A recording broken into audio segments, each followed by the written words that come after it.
I'm Charlie Munger. I'm 99 years old. I'm worth about $2.5 billion. And I have some advice that's going to make every real estate agent in America hate me. Don't buy a house. I rented my primary residence for over 30 years. From my 40s through my 70s, I was a renter. Not because I couldn't afford to buy. I was already a multimillionaire. I rented because the math told me to rent. And while my neighbors were signing 30-year mortgages, hemorrhaging money on property taxes and maintenance, and convincing themselves they were building equity, I was taking that same money, investing it in businesses, and watching it compound at 15 to 20% per year. Let me give you a number that might shock you. The average American who buys a $400,000 house today will pay approximately $1.2 million for that house over 30 years when you factor in mortgage interest, property taxes, insurance, maintenance, and opportunity cost. $1.2 million for a house that will be worth maybe $600,000 in real, inflation-adjusted dollars 3 decades from now. You want to know what that same $1.2 million becomes if you invested instead? At a conservative 10% annual return, $1.2 million invested over 30 years becomes $21 million. One choice gives you a house. The other choice gives you $21 million in financial freedom. And yet every financial guru, every parent, every well-meaning friend tells you the same thing. Buy a house. It's the American dream. You're throwing money away on rent. They're wrong. And I'm going to prove it to you today using math, not emotion. Because real estate is the biggest financial decision most people make, and most people make it completely wrong. Let's start with the obvious question. If you ask someone, how much does a $400,000 house cost? They'll say $400,000. Wrong. Dead wrong. Let me show you what a $400,000 house actually costs. And I'm going to be conservative with these numbers. Reality is usually worse. First, the down payment. Most people put down 20%, which is $80,000. That's $80,000 you no longer have to invest. We'll come back to that. Now you finance $320,000 at, let's say, 7% interest for 30 years. Your monthly payment is $2,129. Over 30 years, you'll pay $766,440 in total payments. That's $446,440 in interest alone. You just paid for the house twice, but we're not done, not even close. Property taxes. The national average is about 1.1% of home value per year. On a $400,000 house, that's $4,400 per year. Over 30 years, accounting for property value appreciation, you're paying roughly $180,000 in property taxes. Homeowners insurance. Average cost, $1,500 per year. Over 30 years, $45,000. Maintenance and repairs. The rule of thumb is 1 to 3% of home value per year. Let's be conservative and say 1.5%. That's $6,000 per year, or $180,000 over 30 years. And that's if nothing major breaks. New roof, $15,000. New HVAC, $8,000. Foundation issues, $25,000. These things happen. HOA fees. If you're in a neighborhood with an HOA, and most new developments have them, you're paying $200 to $500 per month. That's another $72,000 to $180,000 over 30 years. Utilities.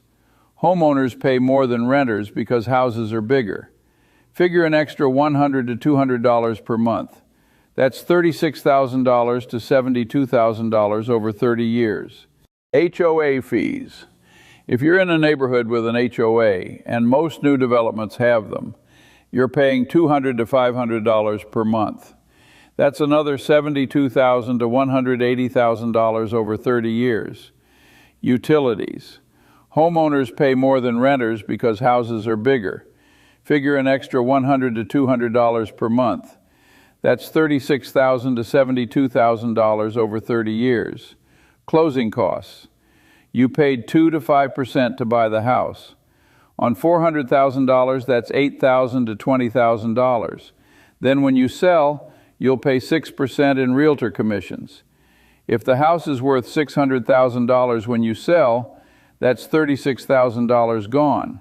Let's add it up. Down payment, $80,000.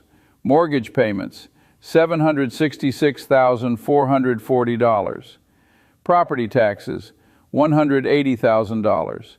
Insurance, $45,000.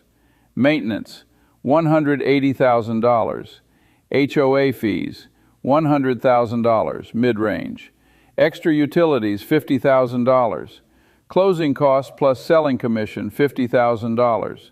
Total, $1,451,440. You spent $1.45 million to own a house you bought for $400,000. And that's assuming nothing goes wrong. No divorce forcing you to sell at a loss. No job relocation. No housing market crash. No major repairs beyond the 1.5% average. But here's the really painful part. Let's talk about opportunity cost.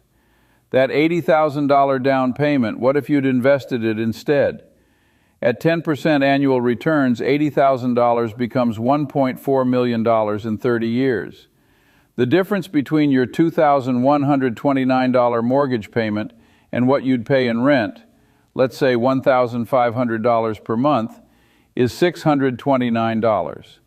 If you invested that $629 per month for 30 years at 10%, you'd have $1.3 million. So by buying that house, you gave up approximately $2.7 million in investment returns. The house might be worth $600,000 in 30 years. You paid $1.45 million for it. You gave up $2.7 million in investment returns. Your total cost? $3.55 million. And for what? For the privilege of mowing your own lawn and fixing your own toilet. This is why I rented. Now you might be thinking, Charlie, everyone can't be wrong. Home ownership has been the American dream for 100 years. And you'd be right. Everyone believes it. But that doesn't make it true. Let me explain why this myth persists. First, the real estate industry. There are over 2 million real estate agents in America.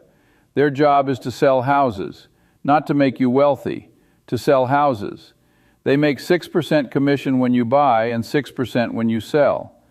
On a $400,000 house, that's $24,000 per transaction. You think they're going to tell you renting is smarter? Banks love mortgages. It's one of their most profitable products.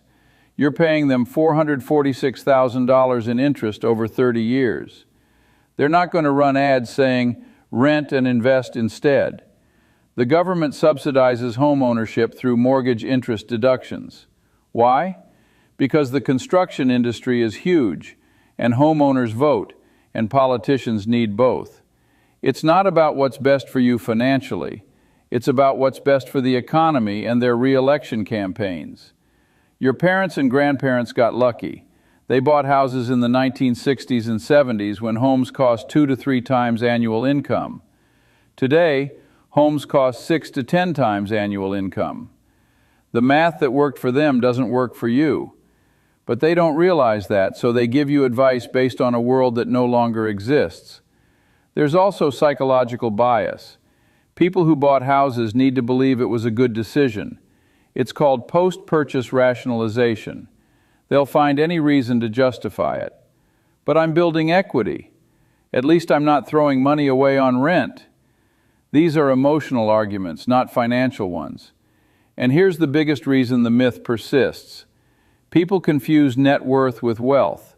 Yes, after 30 years of payments, you own a house worth $600,000. Your net worth includes that $600,000.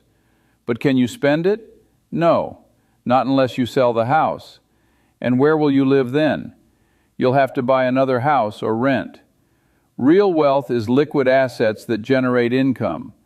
A paid-off house generates zero income unless you rent it out. It just sits there, costing you property taxes and maintenance. It's not an investment. It's an expense you finished paying for. This is why you see so many people who are house rich and cash poor. They have $600,000 in home equity and $20,000 in retirement savings. On paper, they're doing well. In reality, they can't afford to retire because their wealth is trapped in an illiquid asset. Now, I'm not saying you should never buy a house. I'm saying most people buy for the wrong reasons at the wrong time. There are situations where buying makes sense. Let me tell you when. Situation 1. You're going to live in the same place for at least 10 to 15 years. If you know with certainty that you'll be in the same city, same neighborhood, same house for 15 plus years, buying might make sense. Because the transaction costs of buying and selling, maybe $60,000 to $80,000 total, get amortized over a longer period. But be honest with yourself. How many people actually stay in the same house for 15 years anymore? The average American moves every 7 years. If you sell in 7 years, you probably lost money on transaction costs alone. Situation 2. You're buying significantly below market value. If you can buy a house for 30 to 40% below market, maybe a foreclosure, estate sale, or distressed property, the math might work, because you're buying an instant equity cushion that protects you from transaction costs and market fluctuations. But this takes expertise, cash, and patience. It's not go to an open house on Sunday and make an offer. It's hunting for deals for months or years until you find one that makes financial sense. Situation 3. You're going to house hack. Buy a duplex, triplex, or fourplex. Live in one unit. Rent out the others. If the rental income covers your mortgage, property taxes, and maintenance, now you're essentially living for free while building equity. This is one of the few scenarios where home ownership creates wealth instead of consuming it. But notice, you're not buying a single-family home to live in. You're buying an income-producing asset that happens to have a unit you live in. That's investing, not home ownership. Situation 4. Your housing cost is so low that buying is comparable to renting.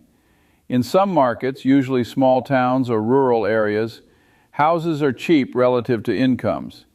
If you can buy a $150,000 house with an $800 monthly payment and rent for a similar house is $750, the math is closer. You're not giving up much in opportunity cost. But in most American cities today, houses cost 6 to 10 times median income. That's when renting and investing becomes financially superior. Situation 5. You've already achieved financial independence. Once you have $2 to $3 million invested and you're financially free, buying a house with cash is fine. You're not giving up growth opportunities because you've already won the game. At that point, buy whatever house makes you happy. It's consumption, not investment, but you can afford to consume. But if you're still building wealth, if you're under 50 and don't have 7 figures invested, buying a house is probably the biggest obstacle to reaching financial independence.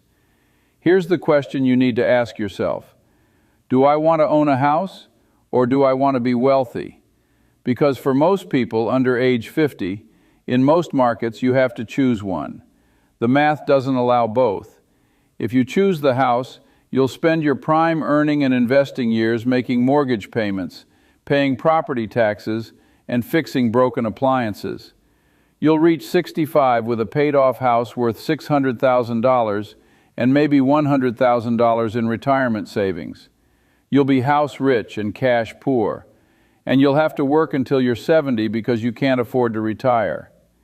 If you choose wealth, you'll rent modestly, invest aggressively, and reach 65 with $3 to $4 million in liquid assets generating $120,000 to $160,000 per year in passive income. You can retire at 55 if you want. You can travel. You can buy a house with cash if you still want one. You have options. One path leads to a house. The other path leads to freedom. Most people choose the house because they've been told it's the smart choice. It's not. It's the expensive choice that everyone mistakes for the smart choice. So if you're not buying a traditional house, what should you do? Let me give you some alternatives. Alternative 1, rent and invest aggressively. This is what I did. Rent a place that's 30 to 50% cheaper than a mortgage payment would be. Take the down payment you didn't spend, plus the monthly savings, plus the maintenance savings, and invest all of it. Aim for $500 to $1,000 per month invested minimum. At $750 per month invested at 10% returns, you'll have $1.7 million in 30 years. That's more wealth than 95% of homeowners will ever have. Alternative 2, house hacking with a multi-unit property. Buy a duplex, triplex, or fourplex with an FHA loan, 3.5% down. Live in one unit, rent out the others. If you do it right, the rental income covers your mortgage and expenses. You're living for free while building equity. After a year, you can move out. Rent your unit too, and the property should be cash flow positive. Then do it again. Buy another multi-unit. Live in one unit, rent the rest. Do this 3 to 4 times over 10 years, and you'll own $1 to $2 million in income-producing real estate. That's real wealth. And you did it while living essentially for free. Alternative 3, geographic arbitrage. Live in a low-cost area while working remotely for a high-paying job in an expensive city. Or retire in a low-cost country. If you can make $100,000 per year working remotely and live somewhere where rent is $800 per month, you can save $50,000 plus per year. In 10 years, that's $500,000 saved plus growth.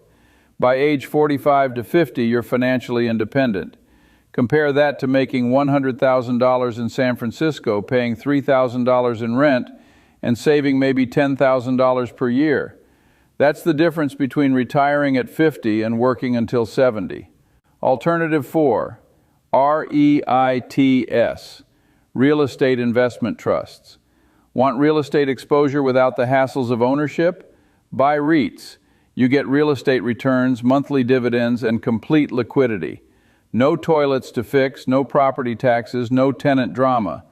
A diversified REIT portfolio can give you 6 to 8% annual returns plus dividends.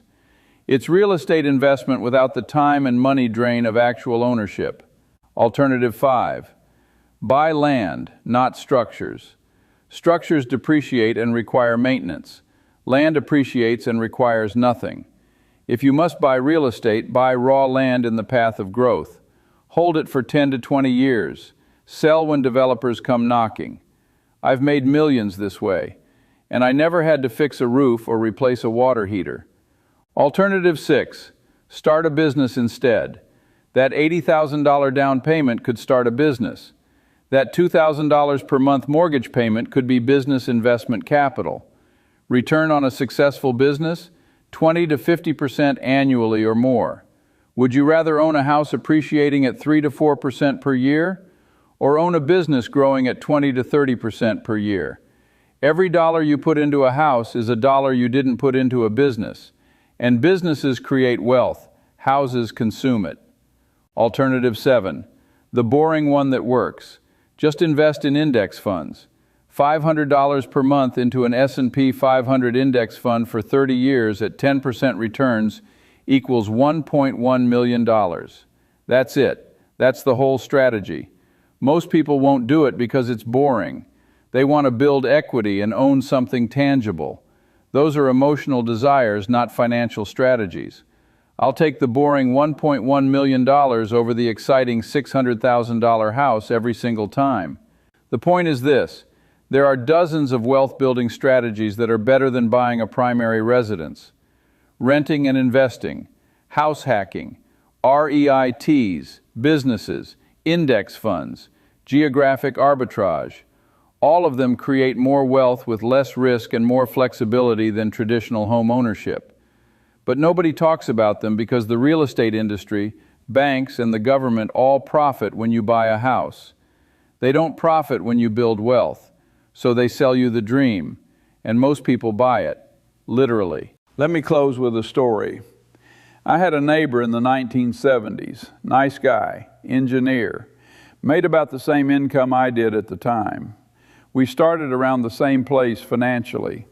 He bought a house, $80,000 with a 30-year mortgage. I rented and invested. We'd talk over the fence sometimes. He'd tell me about his equity building up, his pride of ownership, his landscaping projects. I'd listen and nod. 30 years later, he owned his house free and clear, worth about $350,000 by then. He was proud. He'd paid it off. He owned something. I had $15 million in liquid investments. Same starting point, same time frame, same area. Completely different outcomes. The difference? I understood opportunity cost. He understood pride of ownership. Here's the thing nobody wants to hear. Home ownership is consumption disguised as investment. You're not investing. You're buying a very expensive place to live and convincing yourself it's a